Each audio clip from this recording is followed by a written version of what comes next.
Querida comunidad quilveriana, el día de hoy, 30 de julio, recordamos el natalicio de don Enrique Quilver Baltiansky, a quien debemos el honor y el nombre de nuestro Liceo Tecnológico Bicentenario de Enrique Quilver.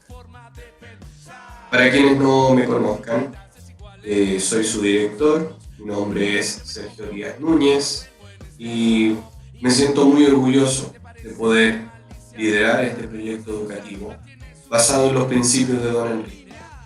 Al igual que él, soy ingeniero eléctrico de la actual Universidad de Santiago de Chile, que anteriormente se llamaba Universidad Técnica del Estado, en donde don Enrique también fue el rector.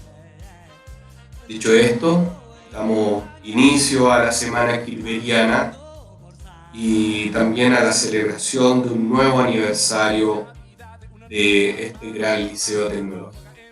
Un abrazo. Buenas tardes, querida comunidad quilveriana, alumnos, profesores, colegas, padres y abuelos. El día de hoy, tan especial, es donde conmemoramos el natalicio de Enrique Quilver, que generosamente y a su nombre resucitó nuestro establecimiento. Queremos saludar cordialmente desde la unidad en general a toda la comunidad del Liceo Tecnológico de Quilver.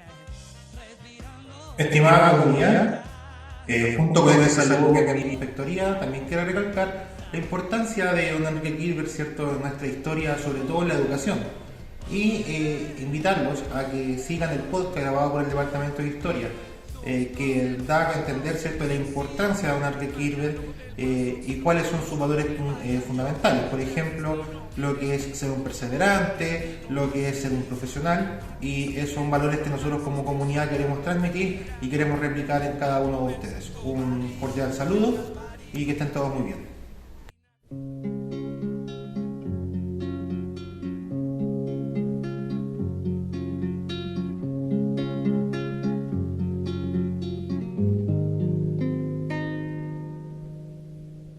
Cuando voy al trabajo, pienso en ti. ¿Qué tal? ¿Cómo están todos? Estamos dando inicio a este podcast número 6, ¿cierto? Un podcast que será muy significativo porque hablaremos ni más ni menos que de un gran personaje en la educación de Chile, un revolucionario en la educación. Vamos a hablar hoy de Enrique Quilver Baltiansky, que es el nombre de nuestro liceo por lo demás, ¿cierto? Y que tenemos un honor de llevarlo. Hoy día tenemos 3 grandes invitados en este panel. Tenemos a los profesores de historia de nuestro liceo. Tenemos el departamento completito de historia para presentarnos hoy día y exponer un poco acerca de la vida de don Enrique Quilver. Así que vamos a comenzar presentando a este panel de invitados expertos, a nuestro panel, ¿cierto?, profesores de historia de nuestro liceo Enrique Quilver, y vamos a comenzar, ¿cierto?, por nuestro primer invitado, y le doy el paso a Rayen. Rayen, te escuchamos fuerte y claro. Hola, soy Rayen del primero A, y nuestra primera invitada es Mónica Soto Fernández. Nació el 16 de diciembre de 1982, es mamá de un bebé de 1 año y 5 meses llamado Benjamín. Le gusta bailar. Ha hecho cursos de salsa, flamenco y actualmente tomando clases de danza árabe. TikToker en grado inicial. Se declara fan de don Enrique y del profesor Massa porque le encanta la astronomía. Profesora de Historia, Geografía y Educación Cívica de la Universidad Metropolitana de Ciencias de la Educación. Expedagógico. Memoria de título: Educación, Trabajo Calificado, Femenino y Poder. Santiago de Chile en 1880 y 1930. Perfeccionamientos. En octubre de 2005 hizo jornadas de historia en el pedagógico, la historia social en la educación chilena, Facultad de Historia, Geografía y Letras, Universidad Metropolitana de Ciencias de la Educación. En el 2006, en el 9º Congreso Internacional de Humanidades, Palabra y Cultura en América Latina, Herencias y Desafíos, Facultad de Historia, Geografía y Letras, Universidad Metropolitana de Ciencias de la Educación. En 2008 participó en el proyecto de ampliación de TICS en el aula. Organizadores, gráficos interactivos, Facultad de Historia, Geografía y Letras, Universidad Metropolitana de Ciencias de la Educación. Magíster en Evaluación y Currículum, Universidad de Cervantes, de Miguel Cervantes, profesora mentora de la Pontificia Universidad Católica de Chile. Participación en Programa de Enriquecimiento Instrumental, PEI, Universidad Diego Portales. Diplomado Didáctica de la Interacción de la Interdisciplina de la Historia, Geografía y Ciencias Sociales, Universidad Diego Portales. Fue coordinadora del Departamento de Historia del Liceo Tecnológico Enrique Kirchberg y destacada en la evaluación docente del año 2018. Perfecto, ahí tenemos entonces nuestra presentación de nuestra profesora Mónica Soto Fernández. Y ahora nos vamos a presentar a la segunda invitada y para eso le voy a dar el paso al señor Alexis Cortés. Alexis, te escuchamos fuerte y claro. Y bueno, nuestra invitada es la profesora Alejandra Ramos. Ella tiene 32 años, es Sagitario, profesora de Historia, Geografía y Ciencias Sociales de la Universidad de Valparaíso, copiapina de nacimiento y porteña de corazón. También la conoce como Tía Raititas. En 2019 ganó el premio a la más sarcástica. Es profesora del 7º año A y vitalicia del 1º año B. Su Instagram es alemustia, si la quieren buscar. Diplomada en la evolución para la enseñanza, aprendizaje, Universidad Alberto Hurtado en el año 2016 y diplomada en la formación ciudadana de la Universidad de Chile en el año 2017.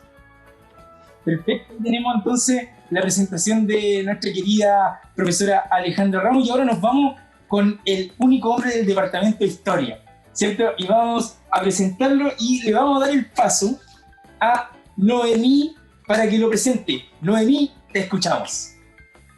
Muy buenas tardes a todos, soy Noemí San Martín, segundo de secundaria.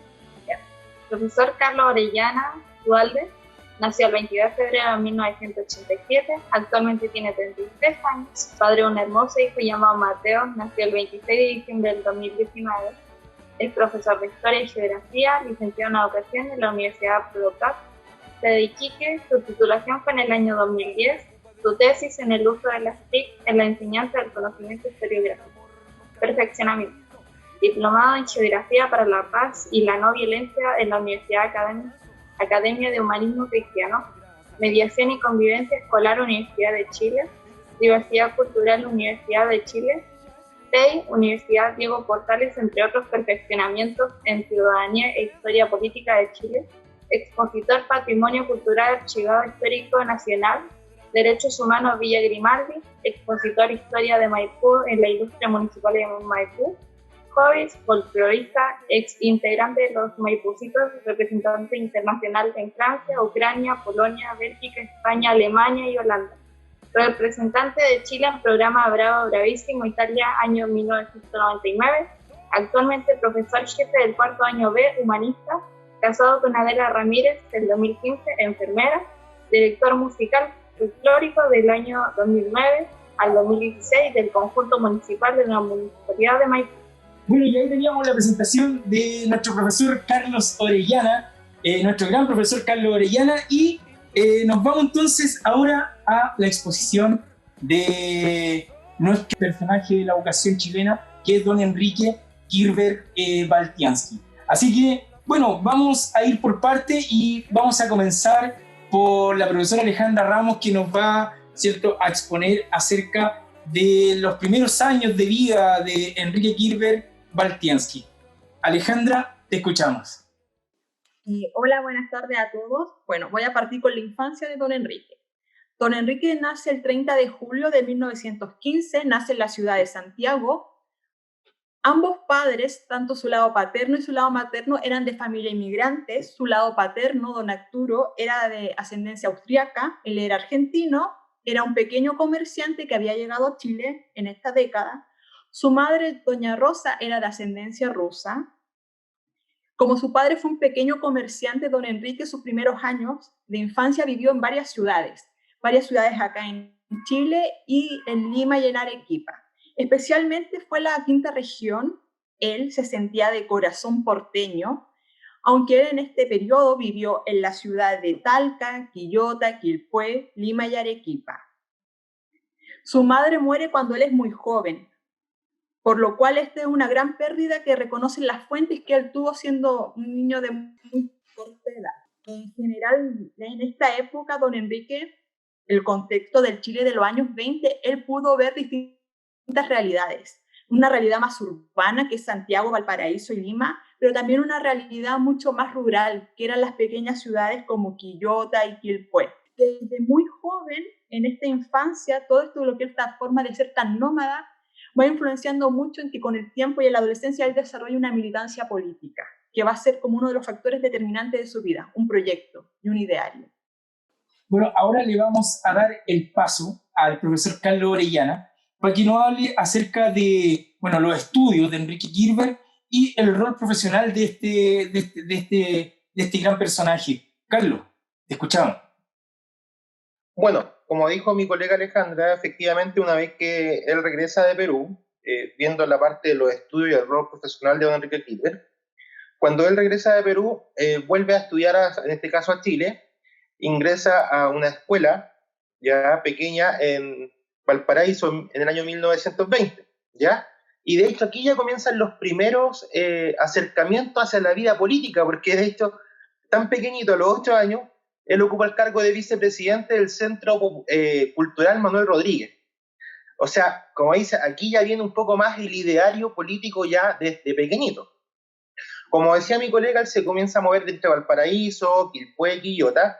Posteriormente ingresa a los liceos inglés y liceo Arturo Prat en Quilpué entre el año 1923 y 1929. Hasta dar el gran salto cuando se viene a Santiago, ¿cierto? Y ingresa como interno a la Escuela de Arte y Oficio, ya a la edad de 13 años. Ingresa como interno de la carrera de técnico electricista, ¿ya? Como dijo la colega, don Enrique sufre la pérdida de su madre, vive una vida bastante esforzada. Uno a lo mejor imaginaría, ¿cierto?, que este Enrique Kirber era casi un personaje muy rico, de la clase alta, ¿cierto?, por los apellidos que uno logra leer, pero no es tan así, ya muy por el contrario, tuvo una vida bastante de esfuerzo, como digo, ingresa ahí a un internado, ya, a los 13 años, y comienza fuertemente todo lo que es su ideario político. Comienza a estudiar lo que es como técnico en electricidad, en este caso en 1929, además que le gustaba mucho el deporte de esgrima. Por ende ingresa a la escuela Laudac Italiano y posteriormente cuando se funda la escuela de esgrima en la escuela de arte de oficio, él ocupa el cargo de director. O sea, siempre en un cargo dirigencial. O sea, él tuvo ese tema de liderazgo desde pequeñito inserto en su vida, ¿ya? Lo mismo después lo llevó a que constantemente, mientras él estudiaba en la escuela de arte y oficio, él fuera perseguido muchas veces por ser un revolucionario.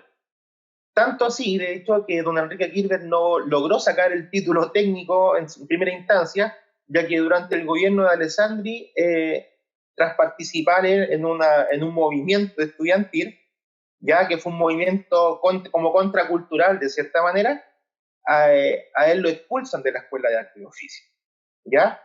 Y ahí se marca fuertemente nuevamente lo que es su militancia con el Partido Comunista, ingresa a las Juventudes Comunistas, ingresa a algunos colectivos, sobre todo de soviets, ¿ya?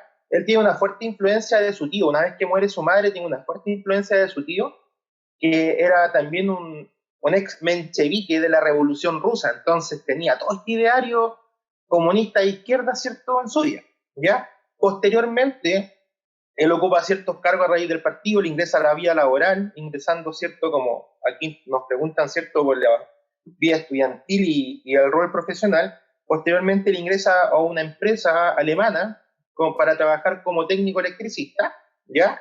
Y mientras trabajaba como técnico electricista, le dan como una certificación como un electricista calificado. Posteriormente, cuando ocurren las elecciones del Frente Popular, que estaba conformado por radicales, comunistas, socialistas, etc., y logran el triunfo de Pedro Aguirre Cerda, él participa activamente. Ya, de hecho, fue uno de los jefes de comando en el año 1938. Ya, posteriormente, el Partido Comunista lo manda, en este caso a la ciudad de Chillán, a formar también como secretario general un poco del partido en esa ciudad, y al regresar, él ingresa a la Escuela de Ingenieros de Chile. Estaban dos tipos de educación, estaba la educación universitaria, la técnica de cierta manera de esta escuela de oficio, que estaba la escuela de arte y oficio, la escuela de carpintero, etc. y estaba la escuela de ingenieros, pero que eran ingenieros industriales, no ingenieros civiles. Los ingenieros civiles salían de las universidades versus los ingenieros industriales salían de esta escuela de ingenieros en este caso. Pero para poder ingresar, como él fue expulsado de la escuela de arte y oficio, le faltaba este título intermedio. Eleva una solicitud, le permiten dar como un examen de grado, se podría decir como haciendo un poco la similitud lo que era la época. Él logra obtener este título nuevamente técnico, ingresa a la escuela de ingeniero, en la cual finalmente se titula de ingeniero eléctrico, ¿cierto? Ingeniero industrial eléctrico, no civil. Lo cual siempre generó una rencilla con la gente de las universidades que protegían mucho esta élite universitaria versus a estos hermanos pobres que venían, ¿cierto?, de estas escuelas de un poquito más de trabajadores o de gente más humilde. Dentro de su carrera, de su rol profesional, él después vuelve a ser profesor de la Escuela de Arte y Oficio, él va a ser profesor de la Escuela de Ingenieros, va a ser de hecho el profesor y primer rector de una posterior creación de una universidad que se llama la Universidad Técnica del Estado. De hecho, universidad que él participó en esa creación, que tenía como finalidad dar la posibilidad a los trabajadores que pudieran ingresar a la educación superior. Donde de hecho él después va a realizar todo su proyecto educativo que él tenía en mente, que lo vamos a conversar más adelante en el desarrollo del podcast. Va a ser profesor también de la Universidad de Valparaíso, posterior al golpe de Estado en Chile del 73, va a ser exiliado a Estados Unidos y va a ser profesor en la Universidad de Columbia. También va a ser un encargado como de Chile y Latinoamérica en Amnistía Internacional, ¿ya? También desarrolló su lado empresario, a pesar de ser comunista, ¿cierto? Creó la empresa Kirber Ingeniería Eléctrica, y además también él fue uno de los fundadores de la Escuela de Ingenieros de Chile. Él persiguió mucho lo que era la educación, como está hablando el tema de educación, persiguió mucho, incluso una de las primeras protestas que él tuvo en la Escuela de Arte y Oficio fue porque el director de la Escuela de Arte y Oficio era un ingeniero, y él exigía que fuera un pedagogo, porque era una escuela, y una escuela tiene que estar liderada por un profesor.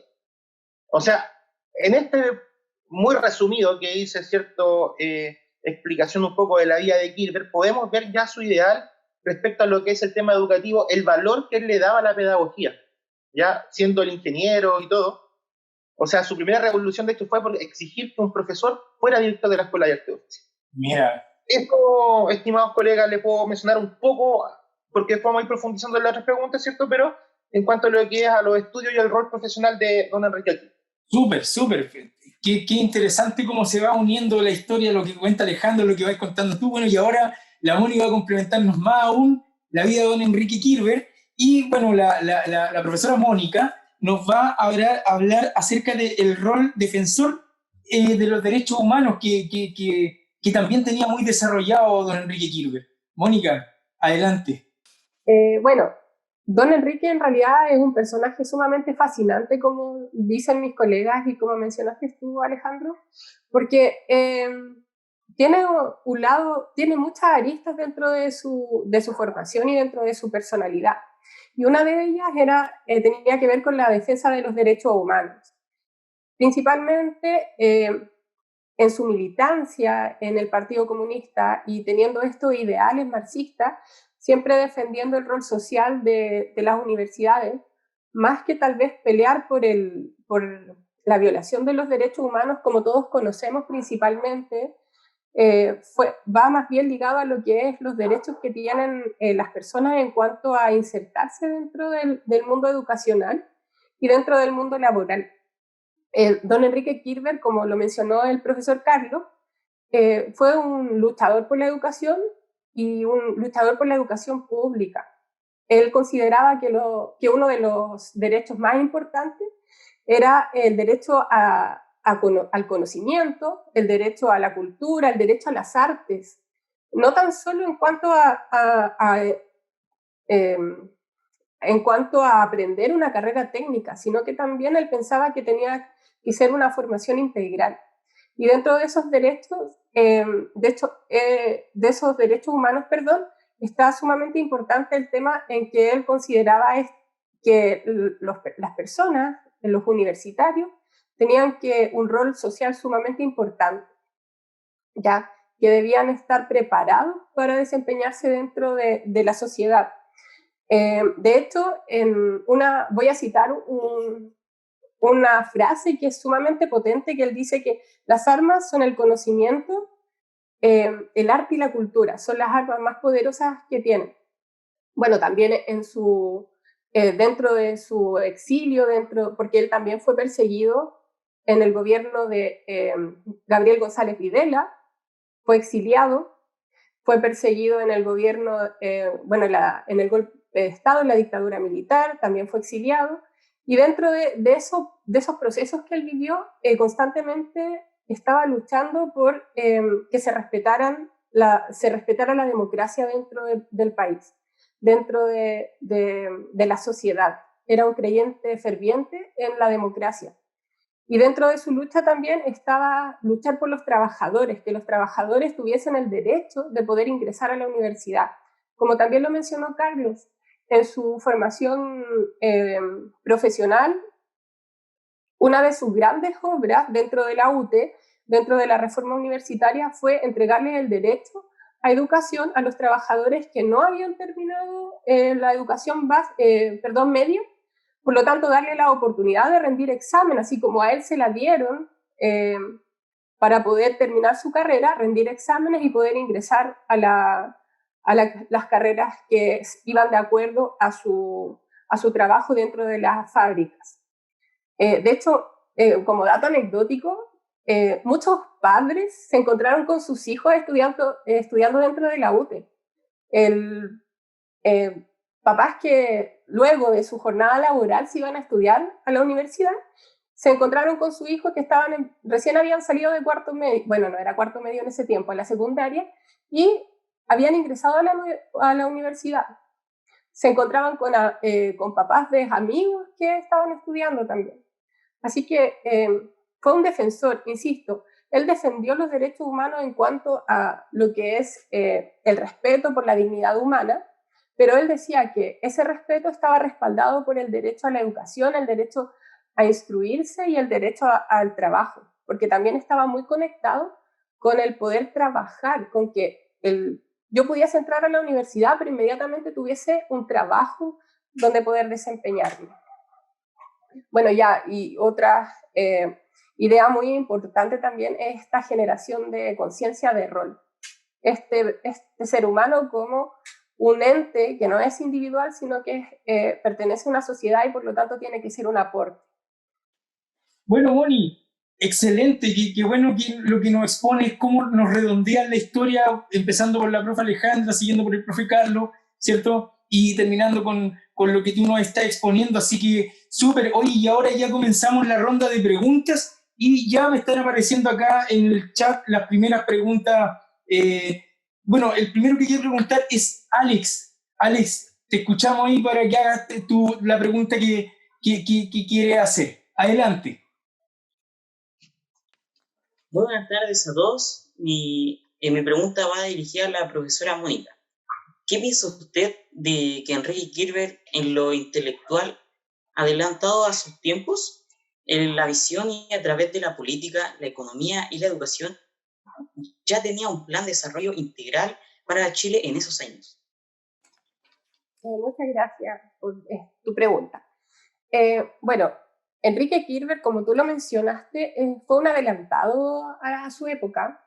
Él principalmente tenía una visión de un Chile futuro y todo lo que él planteaba acerca de cómo debiese ser Chile y de toda la estructura política, económica y social que debía tener Chile, se empezó a desarrollar en el futuro, ¿ya? Bueno, en términos políticos, por ejemplo, él principalmente era una persona que creía fervientemente en la democracia. Y no tan solo en la democracia a nivel de ir a votar, como lo podemos pensar nosotros, sino que en la democracia a nivel de participación ciudadana y sobre todo en lo que era en la universidad. Porque él, cuando asume como rector, dato aparte que yo creo que también lo tienen que mencionar mis colegas más adelante, él es el primer rector que asume por votación triestamental. Es decir, que estudiantes, profesores y funcionarios de la UTE lo eligieron como rector. Entonces, él se involucró 100% en lo que era la reforma universitaria. Y una de las partes de esta reforma universitaria decía relación con que se generara, con que los rectores no fuesen elegidos en un grupo cerrado de personas o de grandes intelectuales, sino que fuesen elegidos a nivel de participación democrática, que emanaran estos rectores o estos candidatos a la rectoría, que emanaran de los profesores principalmente. Por lo tanto, él creía mucho en lo que es la democracia y la participación ciudadana de todos los sectores sociales. Otro aspecto bastante importante dice relación con la economía. Enrique Kirber, nosotros tal vez no lo imaginamos o no lo dimensionamos porque es tan solo el nombre de nuestro establecimiento y no tenemos como la conciencia de la importancia que tiene don Enrique. Pero dentro de sus ideas él plantea que Chile tiene que preocuparse de los recursos naturales, porque esos recursos naturales se van a acabar en algún momento. Que por lo tanto toda industria tiene que ser un plan de sustentabilidad en donde se tome en cuenta los recursos naturales, donde se tome en cuenta la sobreexplotación de los recursos. Por lo tanto, él ya estaba viendo el Chile del futuro, que hoy día está pasando. Hoy día se están acabando los recursos naturales, hoy día las industrias están contaminando, no tienen un plan de acción sobre la contaminación del planeta.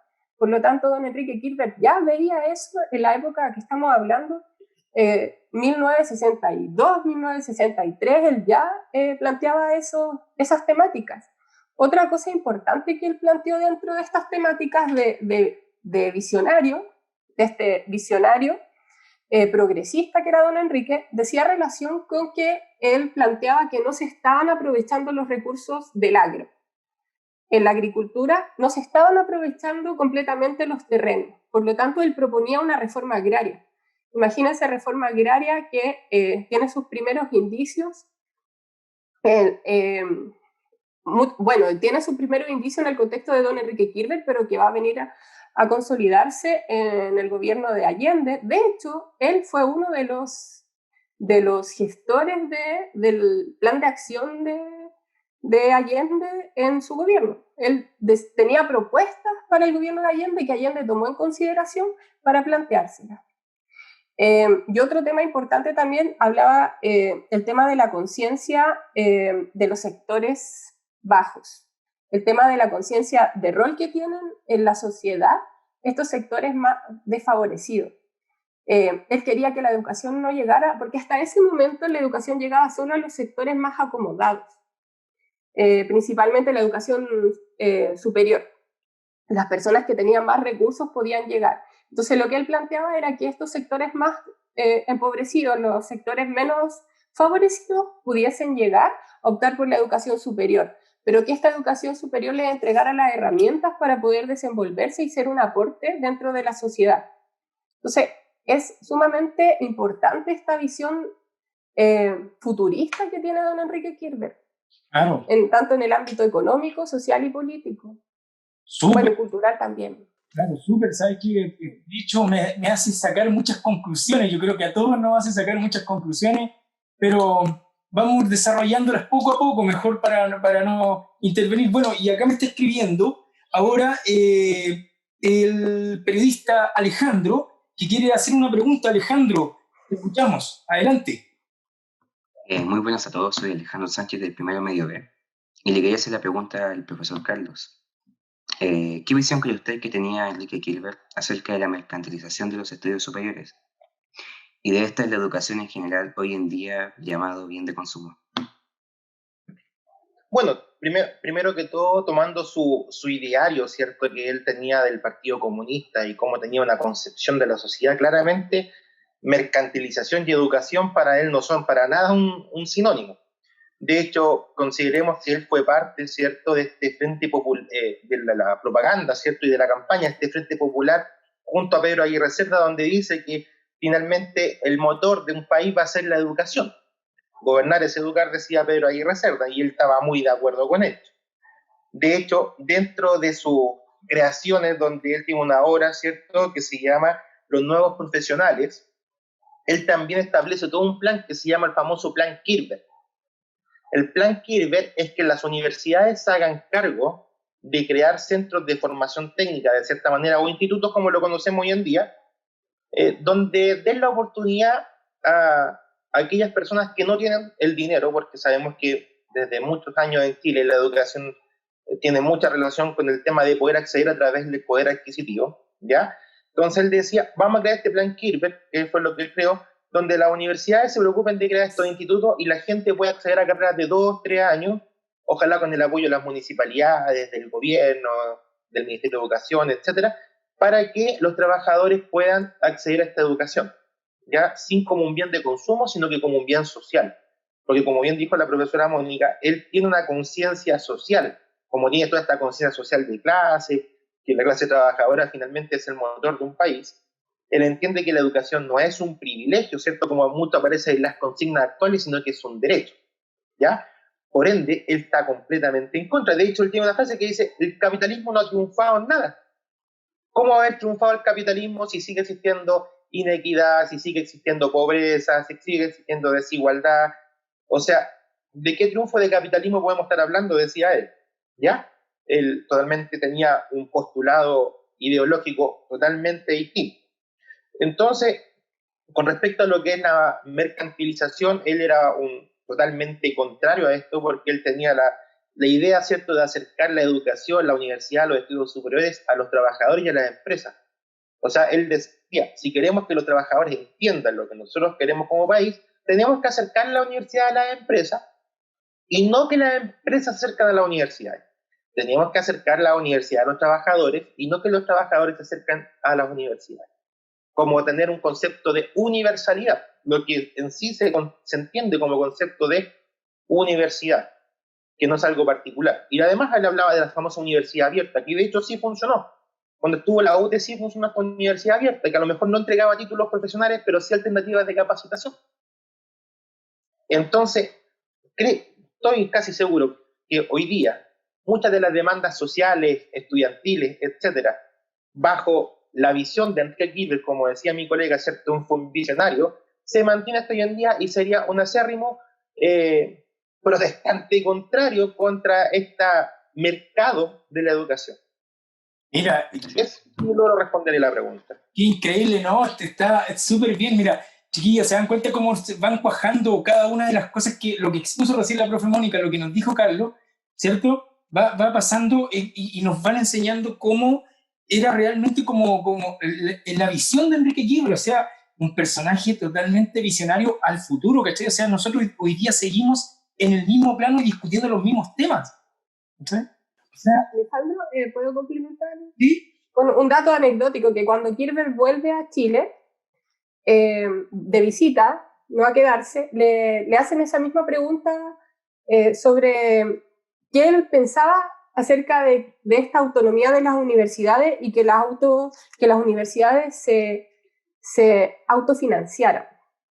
Y él estaba absolutamente en desacuerdo con esto, porque decía que el autofinanciamiento de las universidades, es decir, que el Estado no se haga cargo de la educación a nivel superior, iba a generar que se mercantilice la educación, iba a generar que solo los que tengan mayor poder económico y mayor poder adquisitivo puedan entrar a las universidades, iba a generar que los aranceles fuesen muy altos, que cuando él vuelve a un Chile totalmente distinto y ya se da cuenta que todo lo que él había propuesto, todo lo que él tenía miedo de que pasara, estaba pasando.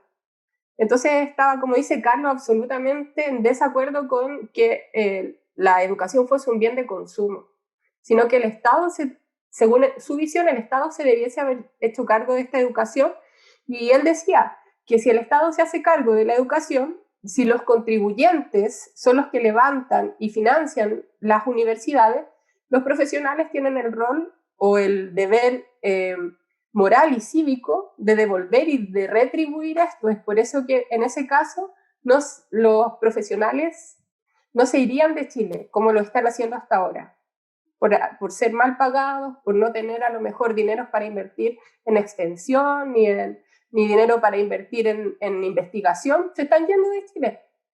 Claro. Entonces, lo que habla don Enrique Kirchner. Claro. De hecho, este famoso plan Kirchner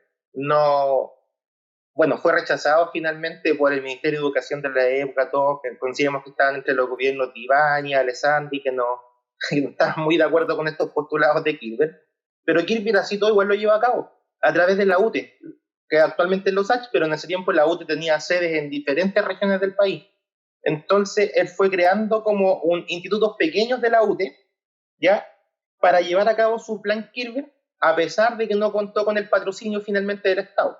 Como decía la Mónica, pues si finalmente el Estado no financió realmente la educación, que es lo que él decía, que no, ese de autogestión, no, porque finalmente esta autogestión va a llevar a que le cobre un arancel al estudiante, y así se genera un círculo, ¿cierto? Como son, por ejemplo, actualmente los colegios particulares subvencionados o las universidades privadas, ¿ya? Él no cree en eso, él cree que el Estado tiene que ser el garante de esta educación como un derecho, y que debe estar plasmado, de hecho, en las constituciones y todo lo demás. Claro. Oye, acá me aparece una nueva pregunta para continuar un poco con el desarrollo de la entrevista, me está escribiendo Noé. Noé, te escuchamos fuerte y claro, adelante. Me gustaría preguntarle a la profesora Alejandra qué significaba el desarrollo de la cultura a través de la educación para Enrique Kirchner, o cómo era su postulado en esta relación.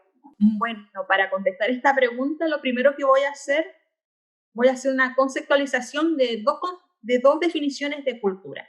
Hay una definición de cultura como adquisición de conocimiento, una cultura estática, pero a su vez hay otra definición de una cultura integral, una cultura holística, y don Enrique Kirchner, por sus postulados, está más cercana a este tipo de cultura.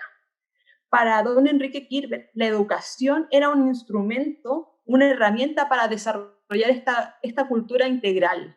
¿Y qué era esta cultura integral? ¿Cómo la podemos entender nosotros? Era una cultura primero que buscaba desarrollar un ser humano en todas sus aristas, en su arista intelectual, en su arista moral, físico y espiritual, y bajo este ideal de que estos seres humanos se iban a desarrollar en plenitud, se iba a conformar y se iba a desarrollar una sociedad que estuviera constantemente en construcción y que tuviera hacia un ideal del bien común. Entonces, bajo esta lógica, la educación cumple esta herramienta de ser este vínculo para desarrollar este tipo de cultura, una cultura trascendental, donde todas las aristas de la sociedad puedan participar y a través de todos los individuos se pueda conformar un nuevo proyecto. Hay que pensar que tiene ese ideario, el ideario de comunidad, y que a través de este pensamiento, este es el ideario que él va desarrollando. También bajo esta lógica, la idea de la cultura integral, don Enrique era un hombre súper integral y era un hombre que buscaba la excelencia, que creía que las cosas había que hacerlas con pasión. Y me gustaría contar una anécdota que a mí me gustó mucho, que yo no la conocía. Cuando él fue de preso político en la Isla 10, a ellos, al grupo, se les da la orden de construir un tendido eléctrico, los militares, y entre ellos mismos empieza una discusión de hacerlo bien o hacerlo mal. Entonces, en esta discusión que se da, don Enrique dice que las cosas hay que hacerlas bien, que había que hacer este tendido eléctrico bajo esta idea de cultura de que este tendido eléctrico le iba a servir a las futuras generaciones, como esta idea de crear una idea del bien común. A través de esta pequeña obra que era este tendido eléctrico, se estaba dejando presente esta idea del bien común y de que ellos, como seres humanos, aunque estuvieran en esa calidad de preso político, debían hacer las cosas con cariño y con la convicción que ellos representaban. Entonces yo creo que bajo esos ejemplos se puede entender lo importante que es esta educación como herramienta para desarrollar esta cultura, pero no la cultura de pensar de adquisición de conocimiento, una cultura que esté en favor del bien común de la sociedad y que nos desarrolle como individuos. Creo que en el establecimiento en general se tiende a dar este espacio, pero igual considero, esta es mi opinión, que existen pequeños vicios. En general, bajo esta educación formal, la de los colegios, se da cierta importancia a ciertas asignaturas que no vamos a mencionar, pero a veces se dejan relegadas otras asignaturas. Don Enrique Quirbe cuestionaría eso. Todas las asignaturas son importantes porque están formando una persona integral. Y nosotros como docentes creo que es importante que lo recordemos, especialmente en nuestro liceo, que en general el colegio, con todas sus limitaciones, igual ha desarrollado bastante diversidad para que los chicos se puedan desarrollar. Pero es importante que los estudiantes que escuchen esto se den cuenta que hay que desarrollarse en plenitud y en toda la arista que uno tenga. Perfecto, súper. De hecho, profesor Alejandro, Kirber, una vez que está a cargo de la UTE principalmente, no obliga, pero ciertamente motiva llevar la cultura a las poblaciones. Él hace como colectivos culturales, formativos, etcétera, a las poblaciones más pobres, a los campamentos más pobres, para que todos tengan el acceso a la cultura. Qué maravilloso. De hecho, ahí aparece la figura también de Víctor Jara. Sí. Justamente, ahí aparece la figura de Víctor Jara, que posteriormente va a ser un trabajador de la UTE. Para complementar un poquito lo que mencionan los colegas, él también da la posibilidad de que los estudiantes se desarrollen dentro de lo que es las artes. De hecho, el grupo Yapu perteneció a la UTE y él también daba esta posibilidad como rector para que no tan solo se estudiasen los ramos duros, sino que también darle posibilidad a la música, a las artes visuales, a la danza. Claro. Como dijo Alejandra, un ser humano integral. Bueno, ahí aparece Inti Illimani, si no me equivoco también, ¿o no? Sí, Inti Illimani. Claro. Está dentro de la época de don Enrique. Claro, como que se movían ahí con la rama de teatro, creo que es de la UTE de los tiempos. Sí, y lo que mencionaba Carlos también, iba con toda esta delegación, por llamarlo de alguna forma, que iban a las poblaciones. Entonces andaban en un auto, en un camión, no sé, y andaban recorriendo todas las poblaciones entregándole esta cultura, esta música, que como decía el profesor Carlos, ellos no tenían acceso a este tipo de espectáculos. Y de hecho también al deporte, porque él, dentro de su anécdota, él era muy malo para el fútbol, y él decía que siempre lo colocaban al arco y después lo recriminaban porque le partían muchos goles, ¿ya?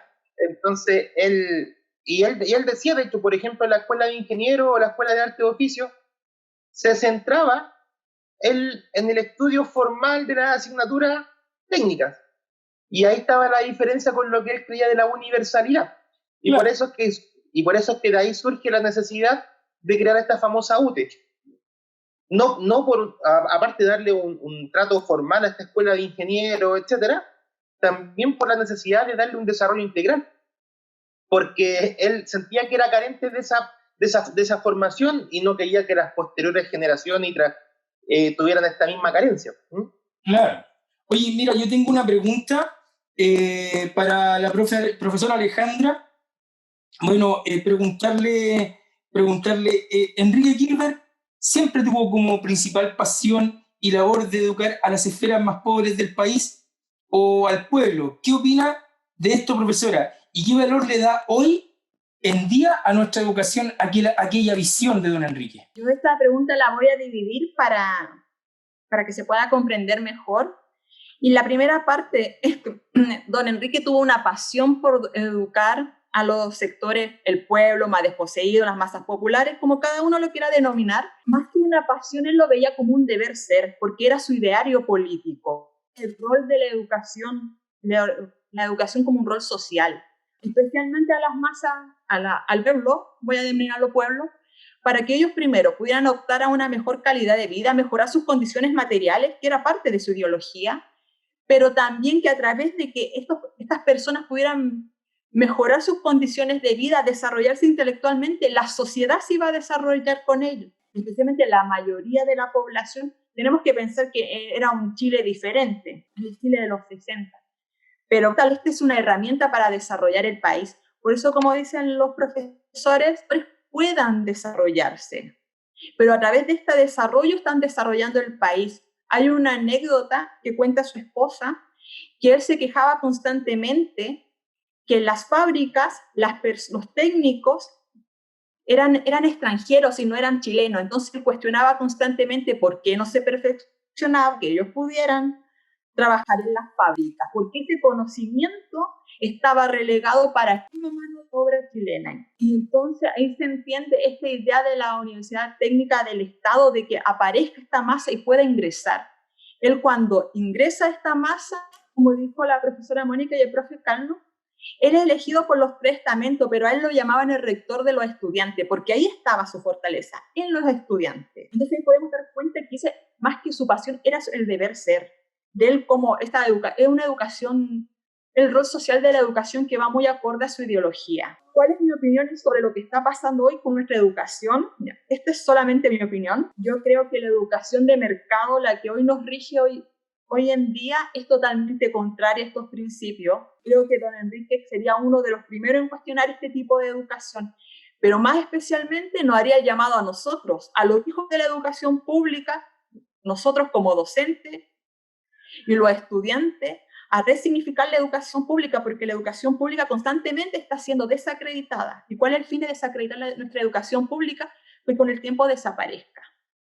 Entonces, bajo esta lógica de este hombre integral que era don Enrique Kirber, creo yo que él, ¿qué es lo que nos diría a nosotros sobre nuestra educación pública? Resignificarla, defenderla, pelear estos espacios de poder con otro tipo de educación.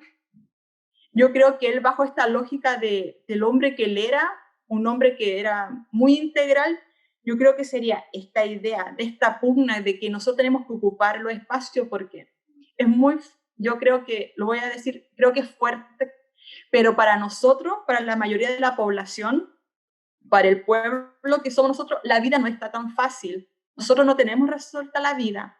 Y es importante que nosotros, ya cuando somos estudiantes, sepamos que nosotros, la cancha no es pareja y nosotros tenemos que nivelarnos para que podamos participar igual y disputar esos espacios de poder. Creo que generalmente en el colegio se recalca mucho que un niño de un colegio pagado vaya a la universidad. Para mí no tiene mayor valor, pero que un hijo de un municipal igual que yo vaya a la educación universitaria y pueda mejorar sus condiciones de vida y con ello la sociedad, ahí está lo relevante. Entonces yo creo que ese, por lo menos en mi opinión, es el llamado a resignificar nuestra educación y a defenderla, para que podamos seguir bajo esta educación y esta lógica. Súper, bacán, y yo creo que todo es congruente a cómo nosotros también vemos la educación. Yo creo que los 4 profesores que estamos aquí vemos la educación de la misma forma que la está viendo la Ale, y nuestros estudiantes queremos que sean mejores personas y que contribuyan a la sociedad igual. ¿Cachai? No, súper, Ale. Bueno, oye, me están escribiendo aquí para seguir desarrollando la entrevista. Me está escribiendo, muchas gracias, Ale, por esa reflexión. Está escribiendo acá el Alexis, tiene una pregunta. Alexis, adelante. Bueno, buenas tardes a todos. Me gustaría decirle preguntar al profesor Carlos si don Enrique Kirber planteaba que la palanca económica para el desarrollo del país era la educación, y si nos podría explicar a grandes términos a qué se refería don Enrique. Bueno, va un poco apuntado a lo que decía recién nuestra profesora, ¿cierto, Alejandra, mi colega? Que justamente, o sea, aquí la mejor forma de surgimiento social y de movilidad social es a través de la educación.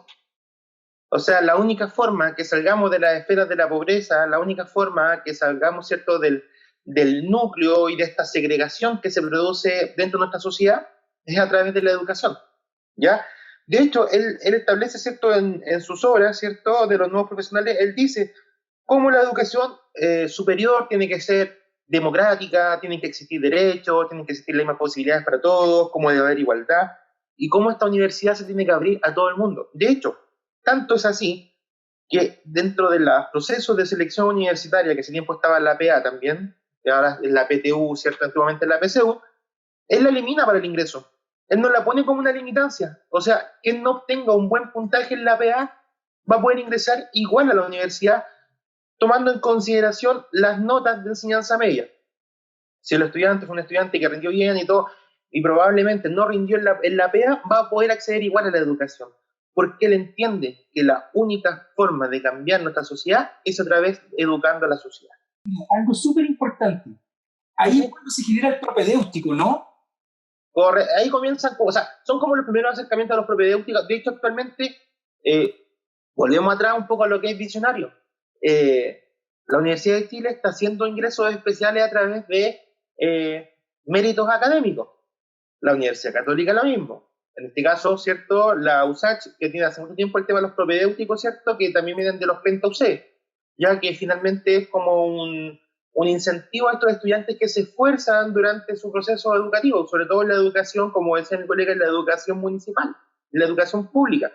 Entonces, claro, ¿cómo se hace el sinónimo palanca económica igual educación? Claramente. Nosotros, como dijo la colega, no tenemos la vida resuelta. Nosotros vamos a ir, ¿cierto?, de nuestra enseñanza media, nuestra vida, y mi papá no va a tener una empresa, ¿cierto?, que me va a dejar que yo la administre y yo voy a vivir de las rentas. No. Para yo poder subsistir, para yo poder tener, ¿cierto?, mi mejor calidad de vida, voy a tener que trabajar. ¿Y qué mejor si tengo una profesión que me dé los dividendos para yo poder trabajar y yo así pueda generar movilidad social?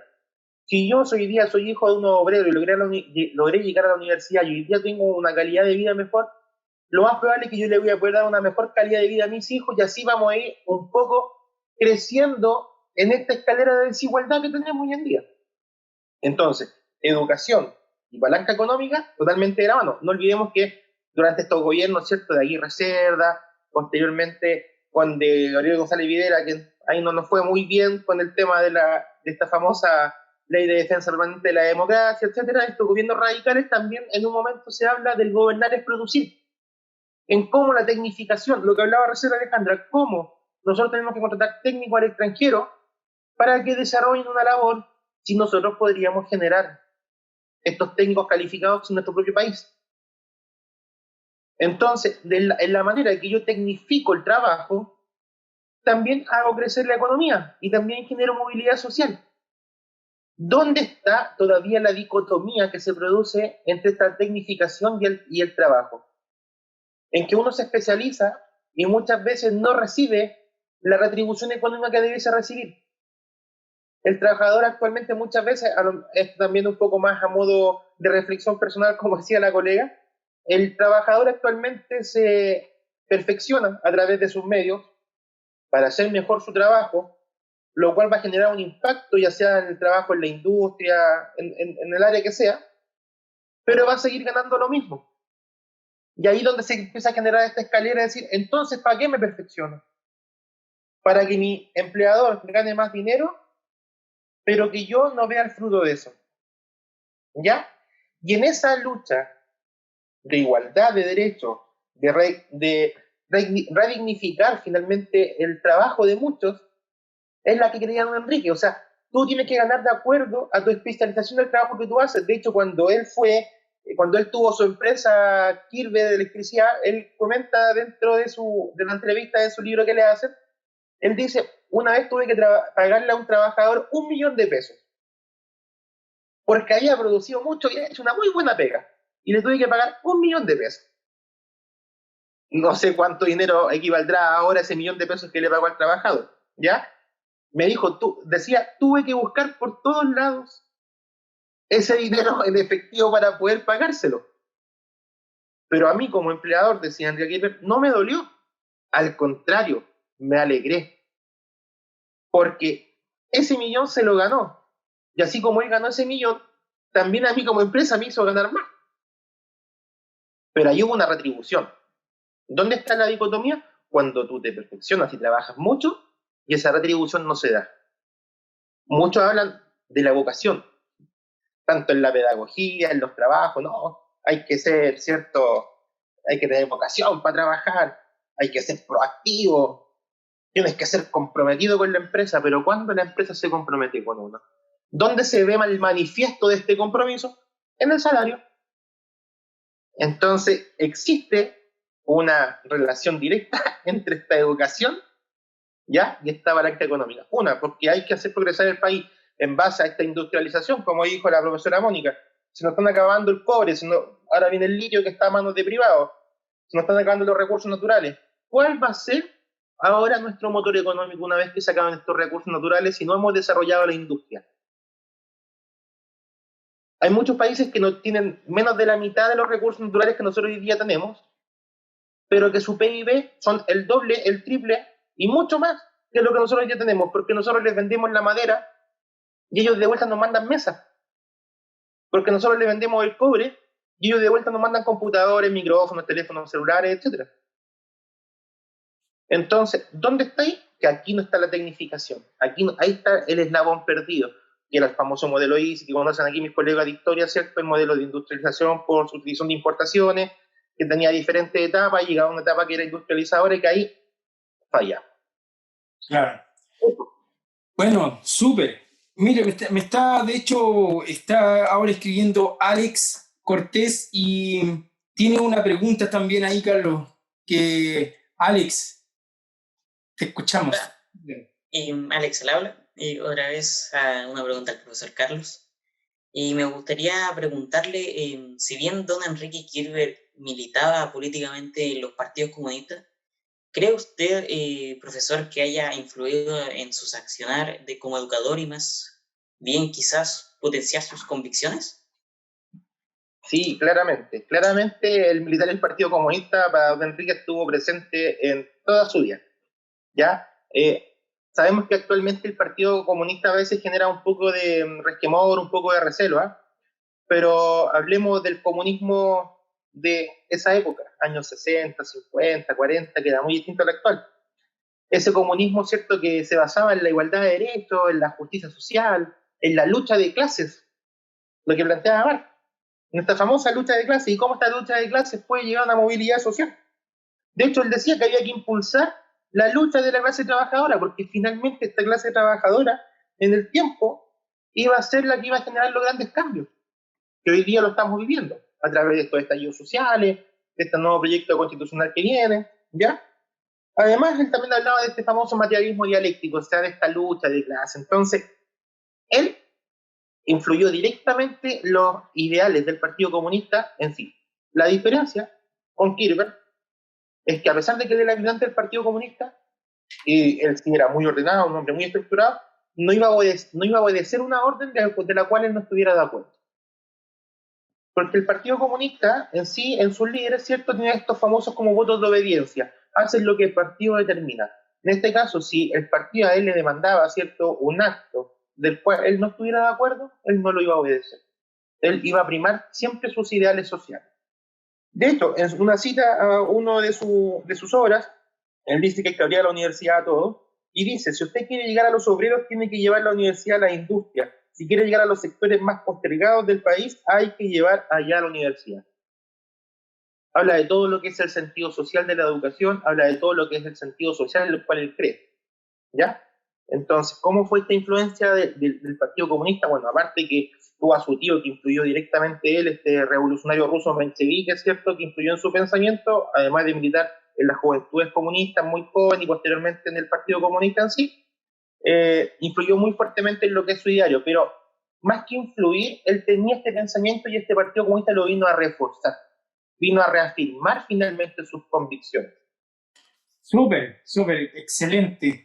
Excelente, buen dato, porque uno, claro, como que tú cachai que te hablan de Partido Comunista y siempre como que el estigma así, es como inmediato.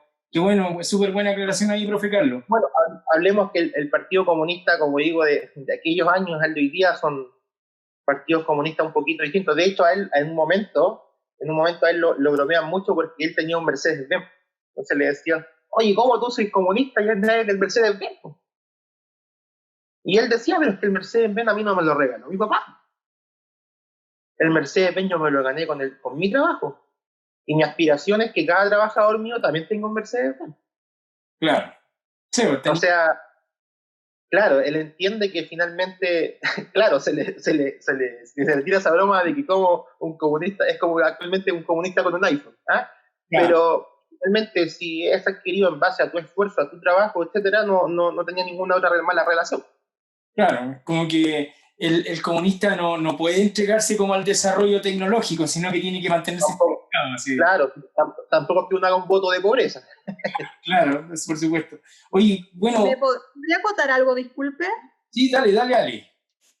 Sobre lo que está hablando el profe Carlos es en relación como a lo mismo. Acá nosotros podemos ver el tipo de persona que él era, el hombre que él era en el ámbito moral.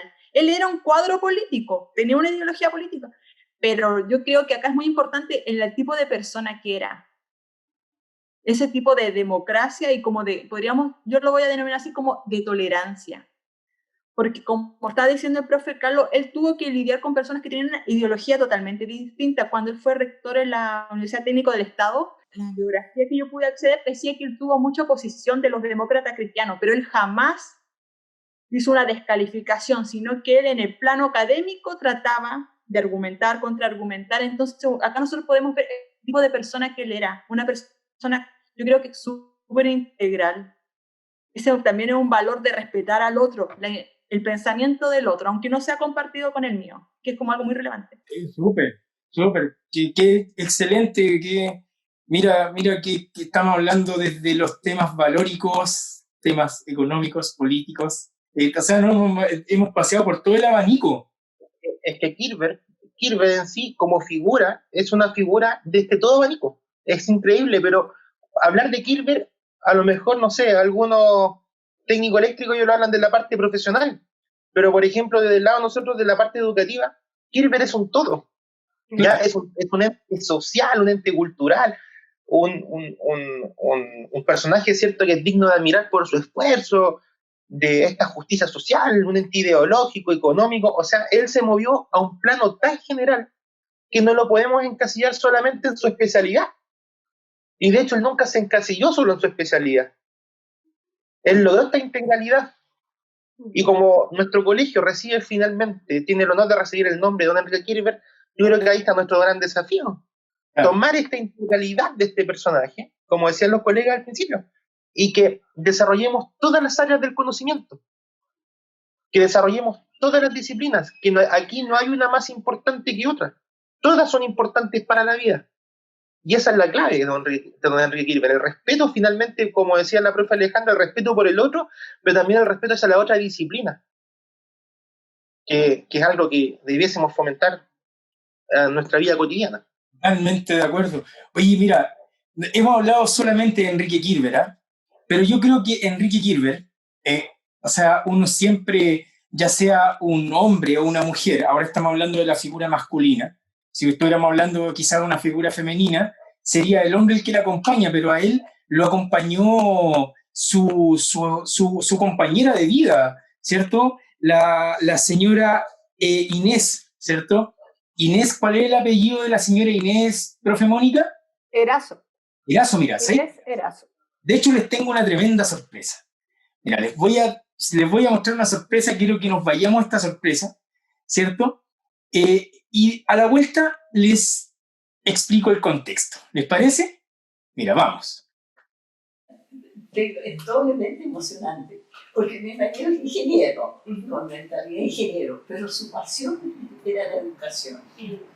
Tenía una verdadera vocación y no solo aquí, sino que era general esto. Ustedes saben que estuvo exiliado en Estados Unidos, porque fue liberado gracias a los premios Nobel que hicieron esa diligencia. ¿Quién influyó en eso? Linus Pauling, él hizo una cruzada en Estados Unidos y junto varios otros premios Nobel, y eso influyó en que no pudiera salir, pues tuvo 2 años completos en prisión, en campo de concentración. Y gracias a esto estuvo en la Universidad de Columbia enseñando historia contemporánea, que se llamaba, pero él era feliz enseñando, tenía esa facilidad de la sencillez, y eso era lo que él preconizaba siempre, la sencillez para hablar. Mientras eso pasaba, ¿usted dónde estaba? ¿Qué estaba haciendo? Cuando estaba en el exilio, bueno, mire, yo la verdad es que a mí me costó mucho salir personalmente. Yo tenía, bueno, hay cosas que me cuesta a veces explicar. Mi hijo fue torturado, entonces yo tenía un odio muy grande contra Estados Unidos. No tengo que confesar porque me faltaban razones para entender. Entonces me costó, entonces tuve una gran depresión. Entonces la salvé poniéndome a estudiar, volver a estudiar con muchachos jóvenes. Yo ya era una mujer madura, así que, y estuve estudiando antropología. Primero estudiar bien el inglés, la gramática avanzada, porque yo sabía un poco inglés, pero no. Y había el problema de muchos llegaron, no es el país con más exiliados chilenos en Estados Unidos, o sea, otros países más, con menos. Pero los pocos que habían gente que no tenía ni idea del inglés. Entonces, los que sabíamos un poco, juntamos, teníamos que enseñar. Entonces, hice un curso de TESOL, se llama Teaching English as a Second Language. Enseñar el inglés como segunda lengua, no enseñar el inglés a los que ya saben, sino que a los... Así que estuve en ese curso y me sirvió bastante para ayudar a la gente que venía de poblaciones, gente que no había tenido oportunidad de mucho estudio, pero que igual estaban exiliados y tenían que arreglárselas allá, entonces enseñarles el inglés a la familia, a los niños. Los niños no, los niños a los 15 días hablaban mucho mejor que yo. Tuve buenas amigas norteamericanas, entonces, por ejemplo, entonces eso sirve también porque uno tiende a meter en el mismo saco a los que propiciaron el golpe y al resto de la población, que no es lo mismo. De par en par la ventana se abrió como por encanto, entró el amor con su manto, como una tibia mañana, al son de su bella diana, hizo brotar el jazmín, volando cual serafín, al cielo le puso arete, y mis años 17 los convirtió el querubín. Se va enredando, como en el muro la piedra, y va brotando, como el musguito en la piedra, como el musguito en la piedra. Increíble, ¿no? ¿Qué les pareció?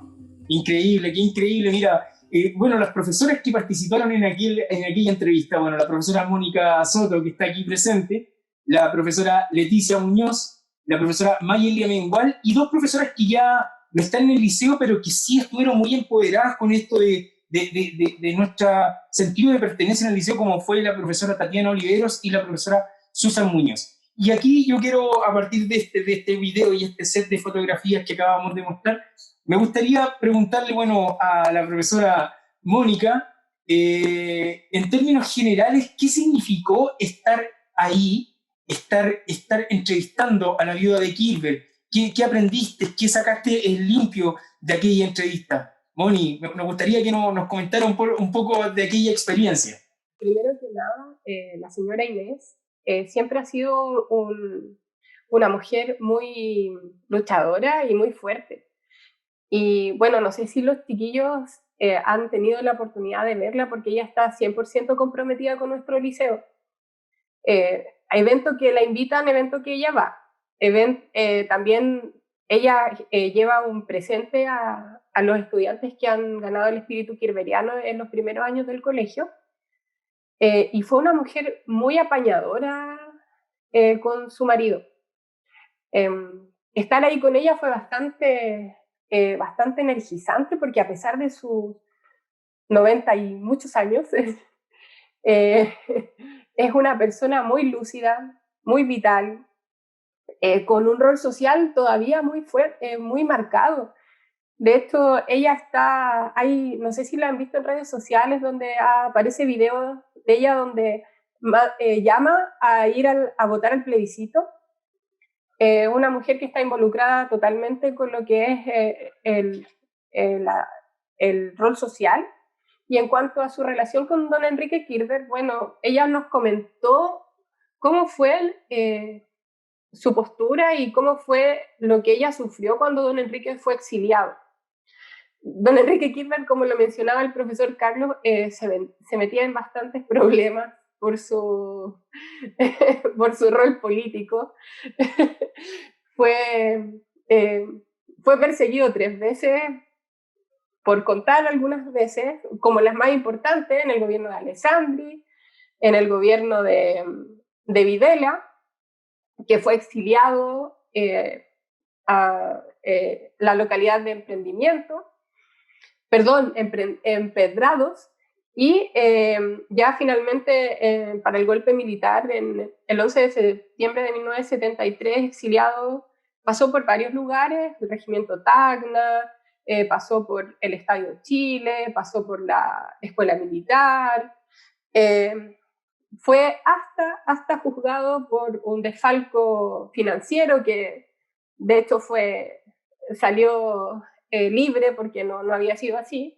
De hecho estuvo un día preso y luego lo liberaron y fue exiliado. Y lo que nos contaba la señora Inés, así como anécdotas interesantes, picantitas, por ejemplo, el día del golpe de Estado, el 11 de septiembre, don Enrique Kirchner tenía una actividad en la universidad, en donde iba a ir el presidente Allende, y iban a lanzar una exposición acerca de la negatividad de una guerra civil y de la intervención fascista dentro de la universidad y dentro de la sociedad chilena. Cosa que no se pudo llevar a cabo. Ella contaba que la noche anterior don Enrique no durmió muy bien, porque estaba pensando, le estaba dando vuelta cómo iba a salir esa presentación y esa actividad, pero él ya sabía desde antes, o sea, no lo sabía completamente, pero él tenía el presentimiento de que se iba a producir un golpe de Estado en Chile. Entonces el dato anecdótico que nos contó ella es que ella se quedó con don Enrique Kirchner en la rectoría. Esa noche no lo dejó. Cuando se produce el golpe, llegan todos los militares y las policías y se quedan alrededor de la universidad y ningún estudiante puede salir. Nadie puede salir, nadie puede entrar de la universidad.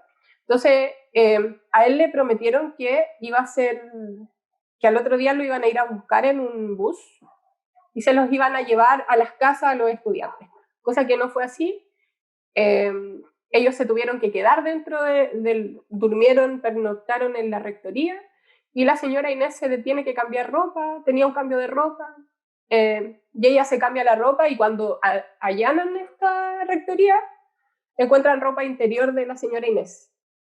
Entonces ahí, como todos empezaron a inventar la historia, que don Enrique Kirchner llevaba a las mujeres a la rectoría y se quedaba con ellas, pero la señora Inés nos comentaba que no, porque era su ropa, que como allanaron la rectoría, ella no alcanzó a salir con nada. Lo sacaron a la fuerza don Enrique, lo apuntaron, ella se despidió porque ella estaba ahí con él, se despide, la dejan que le dé un abrazo y se va don Enrique, y ella no lo ve por 11 meses. No sabe si está vivo, no sabe si está muerto, no sabe en qué condiciones está. Y luego, cuando ya sabe dónde está, la única posibilidad de comunicación que tenía con él era a través de cartas. Y al principio las cartas nadie sabía lo que escribían porque le daban el beneficio de la discreción, pero luego se dieron cuenta que si ponían la carta contra luz, se veía lo que se escribía, por lo tanto ya todas las cartas eran revisadas y confiscadas en el caso de que tuviese algo extraño. La pasó muy mal, le pegaron, lo torturaron, nos contaba la señora Inés. Ella la pasó muy mal también, en la incertidumbre de no saber qué le pasa a su esposo, sus hijos también. Su hijo también fue torturado, de hecho lo dejaron tan mal que él quedó enfermo en el momento del exilio. Bueno, finalmente don Enrique se va, ellos se van, y lo que nos contaba la señora Inés es que se van a Nueva York. A un premio Nobel de Química lo ayuda, que Linus Pauling, no sé si lo pronuncio bien, el premio Nobel de Química, también era un accionista en cuanto a la ayuda que le daban a los perseguidos políticos. Entonces él le da asilo, se lo lleva a Estados Unidos, se queda allá y empieza a hacer su carrera como docente en la Universidad de Columbia. Y la señora Inés al lado de él, completamente, apoyándolo. Ellos se van solos porque la señora Lena se queda acá en Chile. Lena era la hija mayor, que es la hija que va al colegio de vez en cuando. Se queda con su marido acá en Chile, sus otros hijos repartidos por otras partes y ellos dos están solos. Entonces, ellos dos se convierten, y sobre todo la señora Inés se convierte en una activista. Me comentaba que iban a ayudar a los sectores más empobrecidos de Nueva York, donde había muchos latinos que no tenían acceso a la educación o les faltaban los recursos básicos como para comer, entonces ellos lo ayudaban, siempre en la clandestinidad, sí, nunca mostrándose, porque obviamente don Enrique aún era no estaba perseguido porque sabían que estaba en Estados Unidos, pero no podía mostrarse mucho. Entonces él como es lo que nos comentaba y que tuvieron bastante ayuda. Y bueno, y como dato les puedo contar que la señora Lena no tenía estudios cuando estaba, perdón, la señora Inés no tenía estudios cuando estaba acá en Chile, pero cuando llega a Estados Unidos ella se pone a estudiar. Y es una mujer muy letreada, muy intelectual. Ella nos mencionaba que don Enrique Kirber era una persona muy intelectual, muy moralista, que siempre andaba por la verdad por delante, que como mencionaban los colegas, que él era muy trabajador y muy perseverante, o sea, los objetivos que él se ponía los cumplía, pero con trabajo, con mucho trabajo. Y bueno, para finalizar, ella nos comentó también que cuando vuelven a Chile, yo creo que esto igual es conocido por muchos, que él cuando vuelve a Chile, la UTE ya no era la UTE, era los ACH,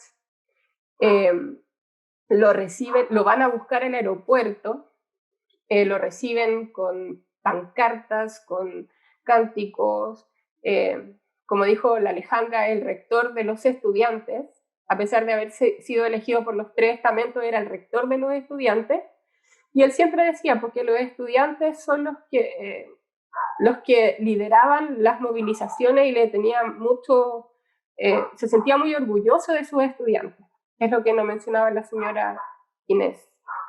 Está todo tan redondito así. Bueno, me quiero solo mencionar un poco que este podcast lo estamos haciendo en un contexto de la Feria de Historia. Y bueno, y ahí me gustaría preguntar, que no sé, Moni, si nos puedes contar un poco en qué consiste lo que va a ser la feria propiamente tal.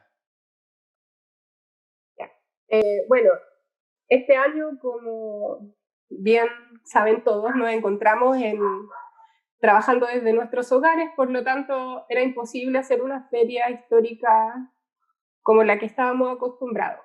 Entonces, esta feria histórica, más que una feria en sí, en lo que se transformó fue en este podcast, y luego a través de este podcast se va a hacer un concurso que se llama Relatos de Kirber. La pregunta ya es, ¿quién es para mí don Enrique? ¿Ya?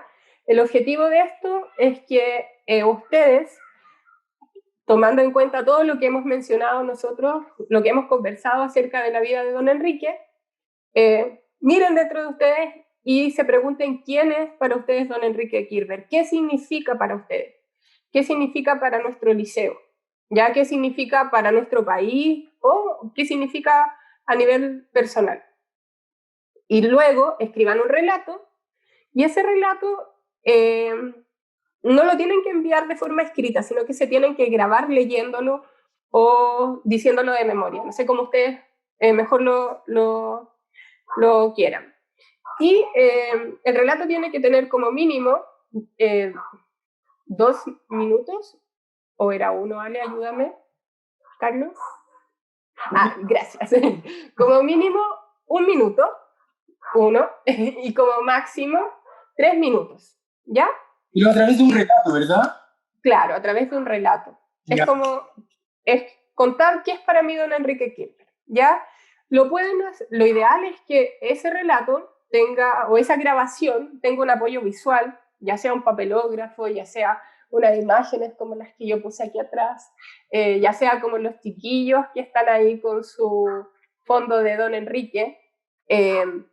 Pueden utilizar el medio de grabar video que quieran, incluso hasta pueden hacer un TikTok, ¿ya? Porque el TikTok da pie para poner música, para poner fondos, para poder narrar o contar su relato, ¿ya?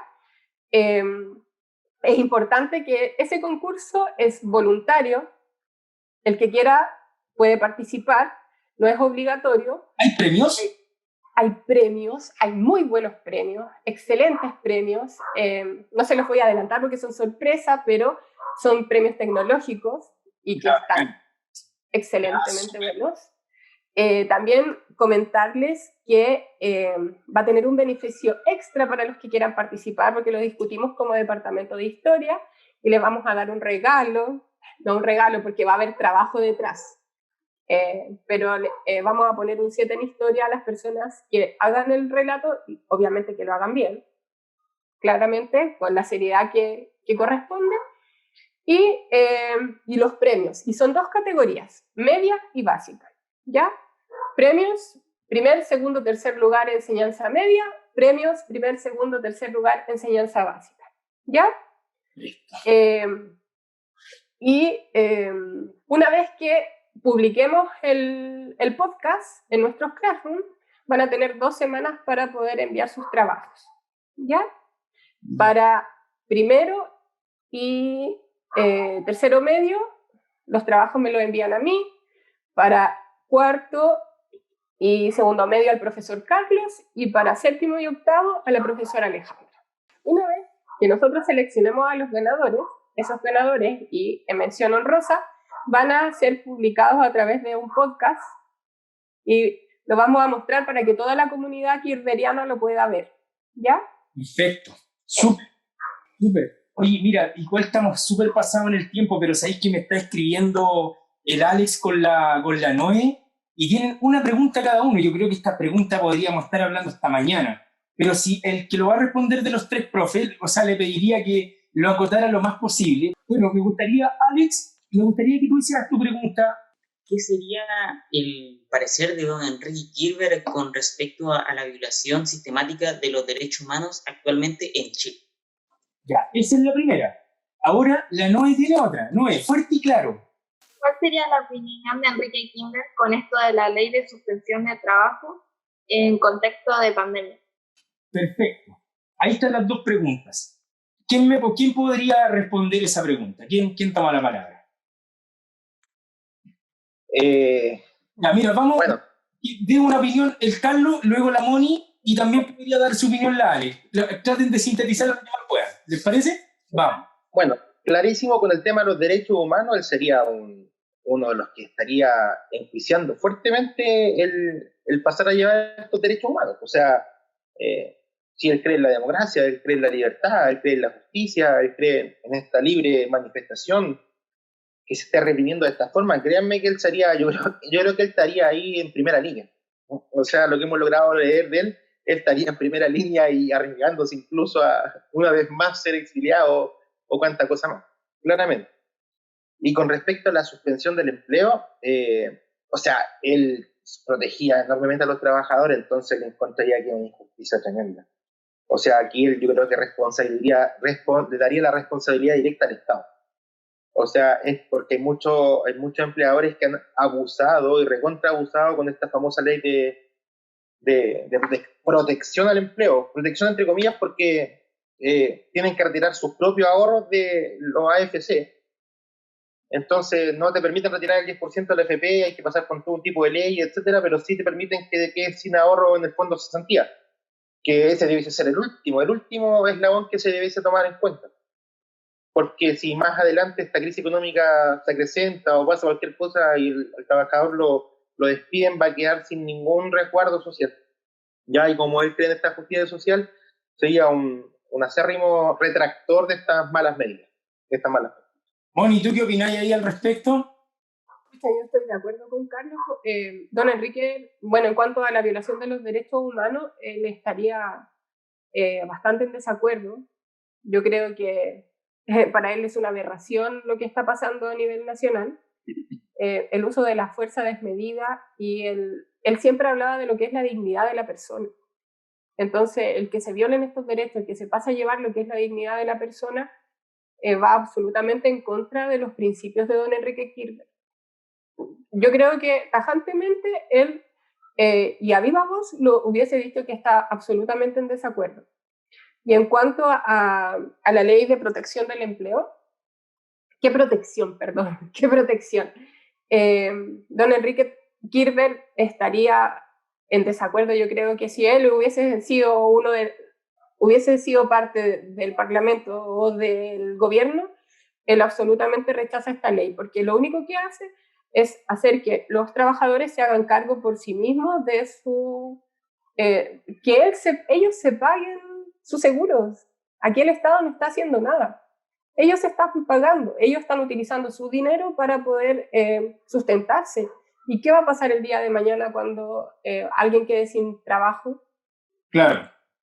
Por lo tanto, yo creo que don Enrique Kirchner absolutamente estaría muy en desacuerdo y yo creo que habría hecho algo con respecto a eso. No se habría quedado solo en dar una opinión, sino que él hubiese sido un actor activo dentro de la oposición a esta ley del empleo.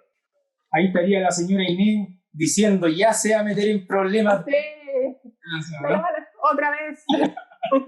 Vale, ¿qué opináis con respecto con esta pregunta capciosa que acaban de hacer los chiquillos? Igual, porque es una pregunta así como bastante al hueso igual. Bien compleja. Yo creo que sobre los derechos humanos, aparte de condenarlos, esta es mi parte muy radicalizada, don Enrique diría que los derechos sociales siempre han sido violentados en Chile. Él lo daría cuenta, el derecho a la educación, el derecho a la vivienda, a la salud. Él diría que constantemente estamos en un estado que viola constantemente nuestros derechos. Y esto va muy asociado con esta ley de protección al empleo porque es un estado subsidiario. Don Enrique sería el primero en denunciar la función del Estado. Y en la Constitución se está garantizando este estado subsidiario, no un estado garantista que él sería. Son otros temas, pero él daría cuenta de que aquí está el problema, la visión del Estado que hay. Y no hemos paseado por todos los temas, chiquillos. Hay que, de verdad que nos han dejado clarito. Qué lindo que suceda esto, qué lindo que hayamos podido desarrollar este programa, ¿cierto? A partir de un podcast. De verdad, le agradecemos de todo corazón habernos acompañado. Bueno, la Rayén por problemas técnicos, nos tuvo que abandonar antes. No sé si se dieron cuenta que nos abandonó, pero estuvo ahí. Y bueno, la cuestión es que de todas formas nosotros como radio del liceo nos da un placer poder transmitir estos programas, nos da un placer tener profesores tan capos en su materia. Hace un tiempo atrás tuvimos, por ejemplo, a la misma profesora Leticia, ¿cierto? Exponiendo entonces yo me doy cuenta que estoy rodeado de gente muy que tiene muchas competencias en su asignatura y ahora queda demostrado totalmente. Por lo tanto, estamos sumamente agradecidos de haberlos tenido en este programa, en este podcast número 6, y también nosotros estar contribuyendo con la Feria de Historia. Así que, nada, pues yo creo que no sé si hay más palabras o ya definitivamente nos vamos despidiendo de este programa, de este podcast número 6 que hablamos de Enrique Kirchner Baltiansky. Mónica, antes de irnos. Ya, lo último, yo quería agradecer, profesor Alejandro, por toda su ayuda y agradecerle a los chiquillos que están acá por su participación y por su trabajo. Espectacular, de verdad. Me saco el sombrero frente a ustedes y a pesar de la hora y a pesar de todo el trabajo, están aquí apoyando. Así que muchas gracias por apoyarnos en esta feria histórica. Perfecto.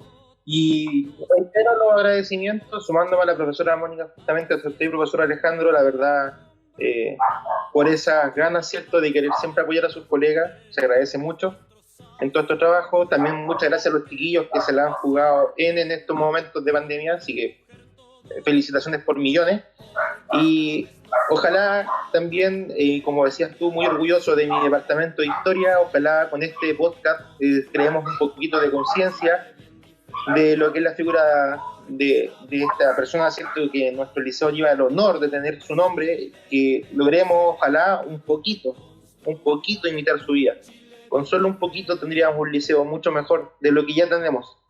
Así que muchas gracias a todos y esperemos genere un impacto positivo a este podcast. Perfecto. ¿Ale? Yo me quiero sumar a los agradecimientos a ustedes, a los chiquillos, y este material va a quedar para las futuras generaciones que cuando van ingresando para que puedan desarrollar la identidad kirchberiana, porque son los estudiantes llamados a esto. Entonces este material, la idea es que se difunda con las nuevas generaciones, con los séptimos básicos, con esta nueva generación para que se genere esta identidad y esta visión del liceo que todos buscamos. Así que les doy las gracias a todos. De nada, chiquillos, si estamos ahí. Quiero decirle yo también, agradecerle al equipo periodístico, a Alex, a Alexis, a Noemí, a Alejandro, a la Rayén.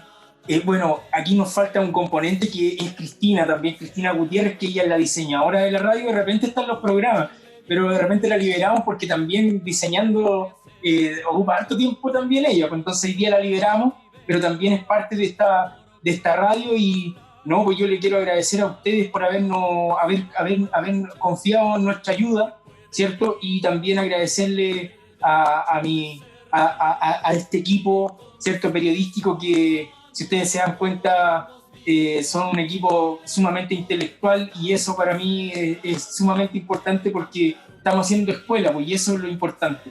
Así que nada, pues, nada más que decir, agradecer ahí a la audiencia.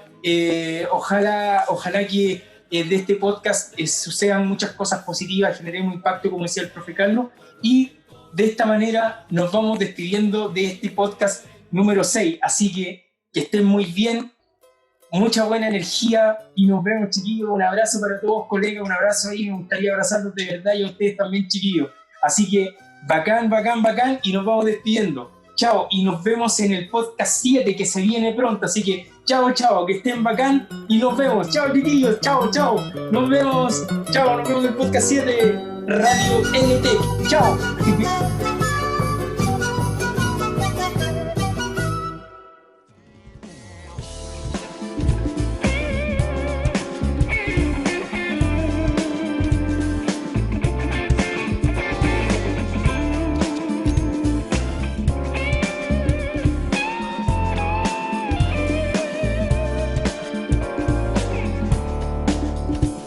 Santiago nocturno, miradas de fuego, luces, tambores y sueños, noche tan